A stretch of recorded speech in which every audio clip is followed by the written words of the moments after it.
Ish zëvendës Ministria e Financave Adela Xhemali është kandidatja e propozuar nga Këshilli i Ministrave për të drejtuar autoritetin e mbikëqyrjes financiare në 5 vitet e ardhshme. Gjatë dëgjesës në Komisionin Parlamentar të Ekonomisë, Xhemali prezantoi platformën e saj për drejtimin e këtij institucioni, ku theksoi se do t'i kushtohet vëmendje zgjerimit të tregut të sigurimeve, diversifikimit të produkteve, zhvillimit të tregut të kapitaleve si dhe promovimit të obligacioneve të gjelbra. Së pari, zhvillimi i mëtejshëm i tregut të sigurimeve, diversifikimi i produkteve si dhe përmirësimi, forcimi i mbikëqyrjes së bazuar në risk. Që tregjet të jenë të shëndetshme, mbikëqyrja duhet jetë e parashikueshme, e orientuar drejt riskut dhe përafruar me modelet më të avancuara europiane. Së dyti, zhvillimi i tregut të kapitaleve si kontribues i financimit të ekonomisë. Tregu i kapitaleve në Shqipëri ka një potencial të pazhvilluar. Detyra autoritetit është të krijojë një ambient ku jo vetëm shteti, por edhe kompanitë private dhe njësitë e qeverisjes vendore të kenë mundësi reale për të siguruar financim afatgjat me çmime konkurruese.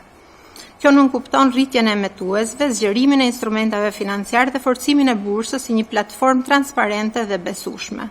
Së treti, zhvillimi i fondeve të pensioneve dhe fondeve të investimit. Së katërti, mbrojtja e konsumatorit dhe edukimi financiar.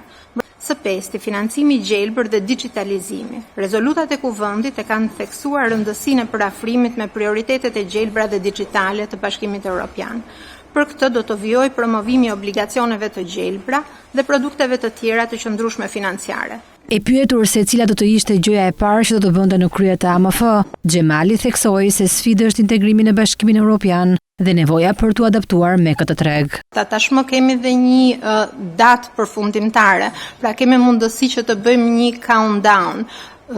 Momenti që ulen, le të themi, barrierat për tregjet dhe tregu shqiptar bëhet pjesë e tregut të madh, kjo është sfida kryesore, kështu që neve duhet të punojmë njëkohësisht si për përmirësimin e konkurrueshmërisë, ashtu edhe për forcimin e rregullatorit dhe të qeverisjes korporative të tregjeve që janë në mbikëqyrjen e AMF-s.